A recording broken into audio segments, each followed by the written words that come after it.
kita sampai pada sub pokok bahasan yang terakhir, yaitu mobilitas sosial. Besarnya akses atau penguasaan seseorang akan barang atau jasa yang dinilai berharga dalam masyarakatnya menjadi peluang terjadinya mobilitas sosial dirinya di dalam masyarakatnya.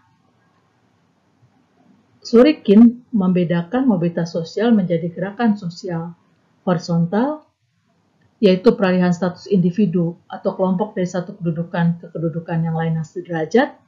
Misalnya, seorang sales obat-obatan beralih pekerjaan menjadi supir taksi online. Yang kedua, gerak sosial vertikal, yaitu peralihan status individu atau kelompok dari satu kedudukan ke kedudukan lain yang tidak sederajat. Bisa dari kedudukan sosial yang lebih rendah ke kedudukan sosial yang lebih tinggi yang disebut sebagai social climbing.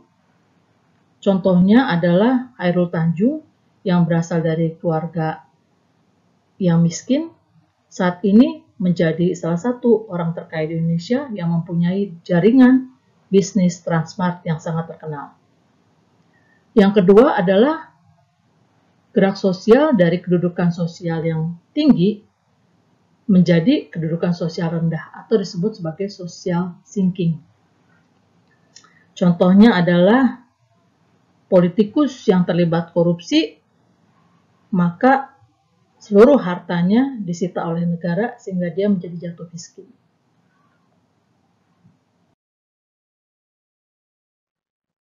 Peluang gerak vertikal tidak sama pada setiap masyarakat.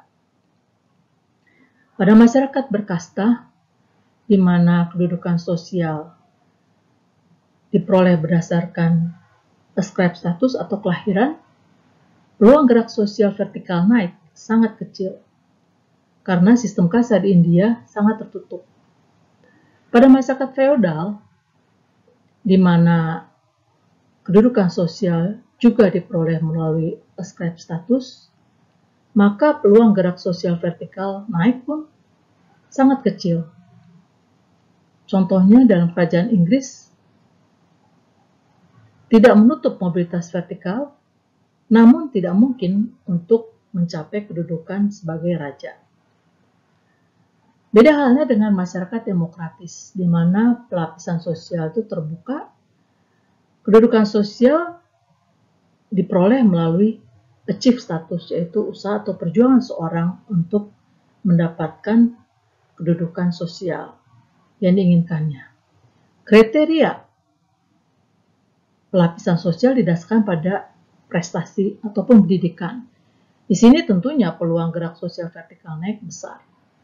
Contohnya dalam sistem demokrasi di Amerika. Sebagai penutup, di sini ditampilkan prinsip-prinsip mobilitas sosial vertikal, di mana antara lain disebutkan bahwa tidak ada sistem pelapisan sosial yang mutlak tertutup dan juga mutlak terbuka. Dalam sistem pelapisan sosial tertutup, masih dimungkinkan terjadi mobilitas sosial vertikal, yaitu bisa melalui perkawinan. Seorang perempuan yang bukan bangsawan dapat mendapat kedudukan sosial sebagai bangsawan ketika dia menikahi seorang laki-laki dari keturunan bangsawan. Demikianlah penjelasan mengenai stratifikasi sosial dan mobilitas sosial. Semoga penjelasan ini menjadi bermanfaat dan membantu Anda dalam mempelajari bab stratifikasi sosial. Sekian dan terima kasih.